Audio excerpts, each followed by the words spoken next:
विषय से आप सब लोग परिचित हैं। इस विषय बिल्कुल ज्वलंत मुद्दा है और चर्चाएं इसकी जोर शोर से भी हो रही है।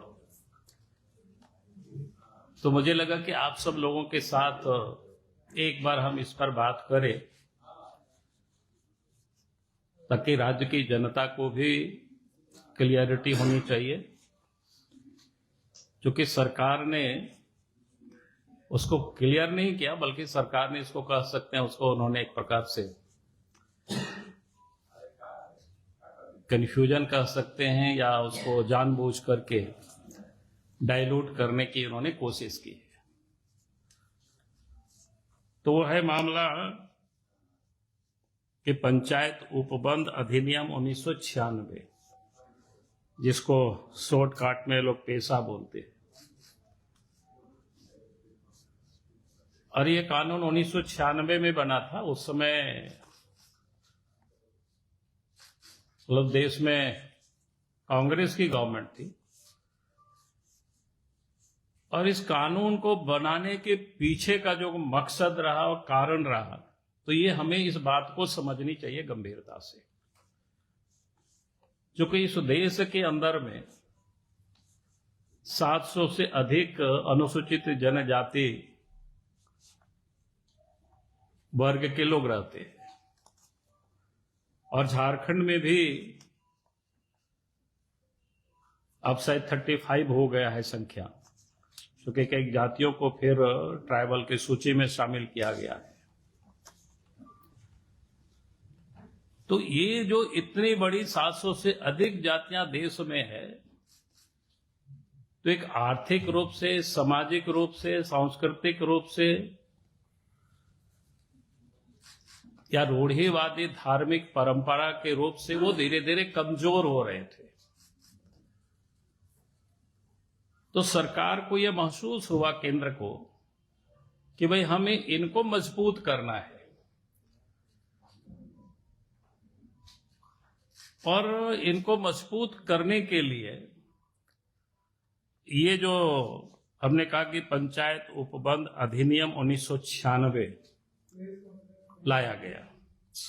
उसमें से बहुत सारे क्लॉज है, उसमें से इसमें नियमावली सरकार को लानी थी, जो इस समय उन्होंने सरकार लाई है। उसमें ने कहीं उन्होंने कंफ्यूजन को पैदा किया है। तो बाकी तो बहुत सारे लंबे चौड़े हैं, मैं उस ओर जाना भी नहीं चाहता हूं। उसमें से इस एक्ट का जो मूल भाव वो क्या है, वो मैं सिर्फ आप सब लोगों के साथ एक पारा में पढ़ना चाहूंगा। इस एक्ट की जो धारा 4 है, उसके जो क है, उसमें कहता है क में पंचायतों के बारे में कोई राज्य विधान जो बनाया जाए, यानी राज्य जो विधान बनाएंगे तो क्या बनाएंगे, रूढ़ि जन विधि, सामाजिक और धार्मिक प्रथाओं और समुदाय के संसाधनों की परंपरागत प्रबंध पद्धतियों के अनुरूप होगा। अब ये पहला क का ये विषय है।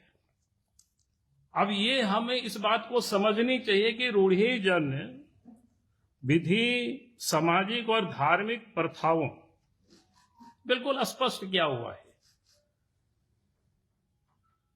इसका अर्थ ये होता है कि भाई जो लोग भी फेथ और प्रैक्टिस करते हैं, ये जो हमने कहा कि झारखंड में जैसे 35 जातियां हैं जनजाति में से, और पूरे देश में 700 अधिक है। फेथ और प्रैक्टिस का मतलब ये है कि हम संथाल है। हम संथाल इसलिए है कि हमारा जो फेथ है वो क्या है, हम मारांग बोरो को मानते हैं, जाहिर आयो को मानते हैं, और प्रैक्टिस हमारा क्या है कि हम जाहिर थान में पूजा करते और मांझी थान में हम पूजा करते इन देवी देवताओं की। ये हमारा प्रैक्टिस है।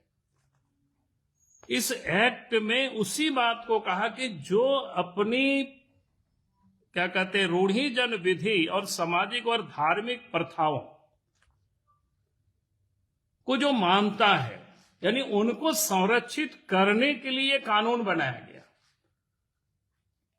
यानी ग्राम सभा के अध्यक्ष होंगे तो इन प्रथाओं को जो मानता है, यानी जो प्रैक्टिस भी करता है और फेथ भी करता है, यानी विश्वास भी है उनके प्रति। अगर जी मान लो कि हमने जैसा कहा कि हम संथाल हैं, कि हम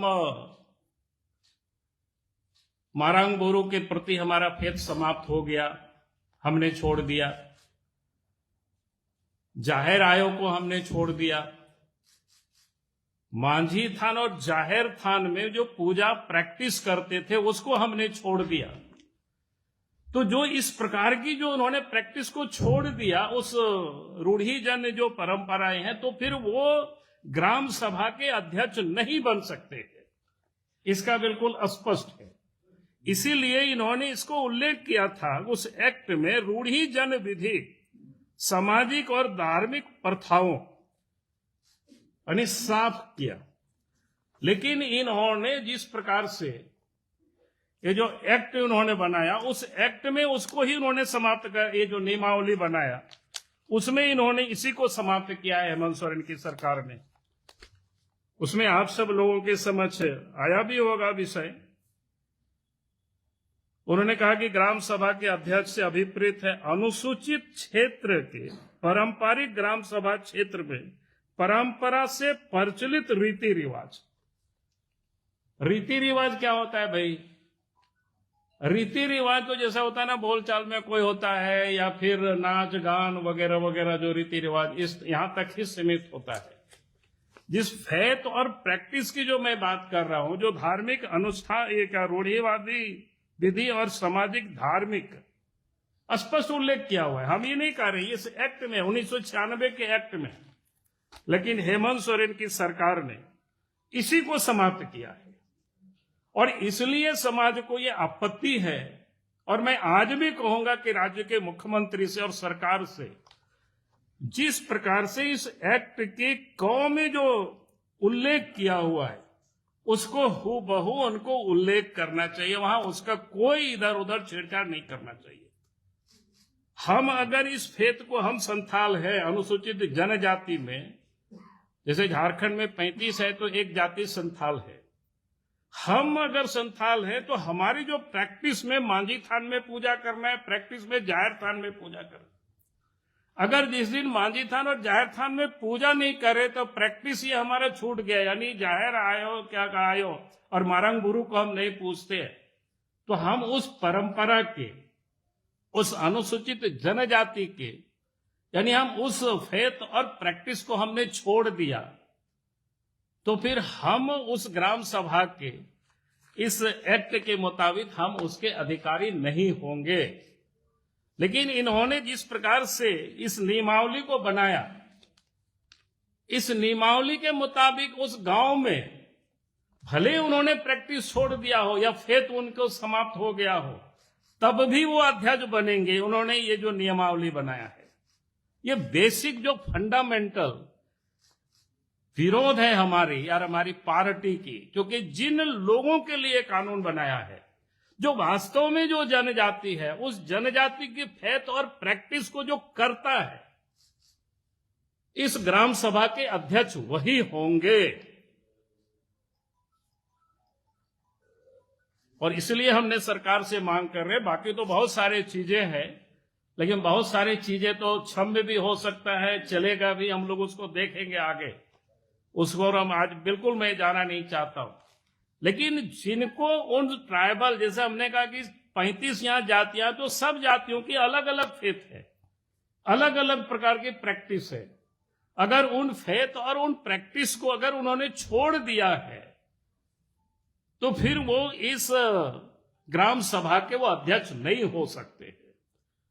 लेकिन हेमंत सोरेन ने जिस प्रकार से बनाया है नियमावली, उसमें तो जिन्होंने इस फेथ और प्रैक्टिस को छोड़ दिया वो भी इसमें से बन जाएंगे, तो ये गलत है। ये संविधान के और मूल एक्ट के वो विरोध में है। मुझे लगता है कि आप सब लोगों को विषय समझ में आ गया होगा कि मैं उससे अभी आगे नहीं जाना चाहता हूं कि भाई अगर हम आज फेथ और प्रैक्टिस हम छोड़ देंगे तो हम उस संथाल के हम प्रधान कैसे हो सकेंगे गांव? संभव ही नहीं है, होना भी नहीं चाहिए। हम अगर जिस दिन मांझी थान में पूजा करना छोड़ देंगे, जाहिर थान में पूजा करना छोड़ देंगे, इस दिन माराम गुरु को छोड़ देंगे, जिस दिन जाहिर आयोग को छोड़ देंगे, यानी हमारा जो फेथ और प्रैक्टिस है वो खत्म हो गया, तो फिर हम इस ग्राम सभा के अध्यक्ष नहीं हो सकते और नहीं होना चाहिए। ठीक है, चलिए, बहुत बहुत। चुनाव के समय में भी आप लोगों ने कहा था लव जिहाद लैंड जिहाद, ये माना जाए कि लव जिहाद लैंड जिहाद का ही एक अगला कड़ी पेशा वाला जो मामला है, जहां पर आप कन्वर्टेड लोगों को या दूसरे विचारधारा के लोगों को एस्टैब्लिश करना। नहीं, मैं स्वाभाविक, मैं तो क्या कह रहा हूं, मैं कह रहा हूं जिनको फैक्ट और प्रैक्टिस, जो ट्राइबल में से जो जनजाति समाज की, जैसे हमने कहा कि झारखंड में 35 जातियां है, तो सबकी अपनी अपनी फेथ है। अगर अब उरांव के बीच में जाएंगे, उनको पूछेंगे कि भाई आप कहाँ पूजा करते, वो बताएगा आपको। हुंडा के बीच जाएंगे, वो भी बताएगा। हो के बीच, खड़िया के बीच, भोक्ता के बीच, जहां भी आप जाएंगे। क्योंकि मैं संथाल हूं, इसलिए मैंने संथाल का उल्लेख किया यहां पर कि हमारा फेथ क्या है, हमारा प्रैक्टिस क्या है। अगर हम उस फैक्ट और प्रैक्टिस को हम छोड़ देंगे तो इस एक्ट के मुताबिक हम उस ग्राम सभा के अध्यक्ष नहीं हो सकते हैं, यानी हमारा वो फैक्ट समाप्त हो गया। क्या होगा? आपको नियमावली बना दी? नहीं, नियमावली उन्होंने बना दी। एक तो हम कह रहे सरकार उस पर पुनर्विचार करे और जैसा एक्ट में है प्रोविजन वैसा ही उसको डाले, उसमें कोई छेड़छाड़ नहीं करे। अगर वो नहीं बदलेंगे तो हमारी पार्टी एक एक गांव में जाकर के लोगों को बैठा करके बताया जाएगा इन्होंने किस प्रकार से आपकी जो भारत सरकार पार्लियामेंट की बने हुए कानून में जो अधिकार दिया था, जो फैक्ट और प्रैक्टिस करने वालों को, और उस पर इन्होंने डाका डाला है। कानून का उल्लंघन में तो सबसे बढ़िया रास्ता कोर्ट का है। नहीं, कोर्ट हम जनता की अदालत में जाना पसंद करेंगे, क्योंकि अंतिम जो व्यक्ति है जिनके लिए दिया गया है, कोर्ट के जाने के बारे में अभी हमने सोचा नहीं है, लेकिन ये तो मैं जरूर पार्टी के ये में हम कह सकते हो कि भाई हम गांव में जाकर के लोगों को बैठा के समझाएंगे। उस एक्ट में एक लाइन में ही लिखा हुआ है, कोई उसमें से हमारी ओर से, और कोई कहेगा बीजेपी बनाए, ऐसा भी नहीं है। क्योंकि जिस समय ये एक्ट बनाए उस समय तो नरेंद्र मोदी जी भी क्या बोलते हैं, कोई एमएलए एमपी भी नहीं थे, ना प्रधानमंत्री मुख्यमंत्री, कुछ भी नहीं थे उस समय। तो उस समय एक्ट बना है और कांग्रेस की गवर्नमेंट में एक्ट बना है, तो कांग्रेस के लोगों से भी हमको बड़ी आश्चर्य होता है। भाई आपकी राज्य में, आपकी सरकार में जो एक्ट बना, जिन लोगों के लिए एक्ट बनाया, उन लोगों से आप उस हक को क्यों छीन रहे हो? और जिन लोगों ने उस जनजाति की फैथ और प्रैक्टिस को छोड़ दिया, उनको अब देने पर क्यों आमादा है? ये कांग्रेस का जो मंत्री उन्होंने भी आपकी बातों से सहमति जताते हुए थोड़ा अलग इशारा किया। नहीं, मैं तो स्पष्ट बोल रहा हूं आपके, मेरा इशारा मैं किसी की ओर नहीं कर रहा हूं।